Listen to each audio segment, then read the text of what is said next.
حضرت ابو ہریرہ رضی اللہ تعالیٰ عنہ فرماتے ہیں رسول کریم صلی اللہ علیہ وآلہ وآلہ وسلم نے ارشاد فرمایا روزہ ایک ڈھال ہے، روزہ دار نہ جماع کرے نہ جہالت کی باتیں کرے، اگر کوئی شخص اس سے لڑے یا اس کو گالی دے تو وہ 2 مرتبہ یہ کہے کہ میں روزہ دار ہوں، اس ذات کی قسم جس کا قبضہ قدرت میں میری جان ہے، روزہ دار کے منہ سے جو بو نکلتی ہے وہ اللہ تعالیٰ کو مشک کی خوشبو سے بھی زیادہ پسند ہے۔ اللہ تعالیٰ فرماتا ہے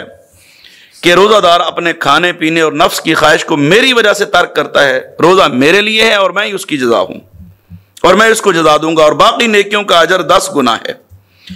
حضرت سعد رضی اللہ تعالیٰ روایت فرماتے ہیں رسول کریم صلی اللہ علیہ وآلہ وبارک وسلم نے ارشاد فرمایا جنت میں ایک دروازہ ہے جس کا نام ریان ہے، اس دروازہ سے قیامت کے دن صرف روزہ دار داخل ہوں گے، ان کے علاوہ اور کوئی اس دروازے سے داخل نہیں ہوگا۔ اور کہا جائے گا کہ روزہ دار کہاں ہیں؟ پھر روزہ دار کھڑے ہو جائیں گے، ان کے علاوہ اور کوئی اس دروازے سے داخل نہیں ہوگا، اور روزے داروں کے اس دروازے سے داخل ہونے کے بعد اس دروازہ کو ہمیشہ کے لیے بند کر دیا جائے گا۔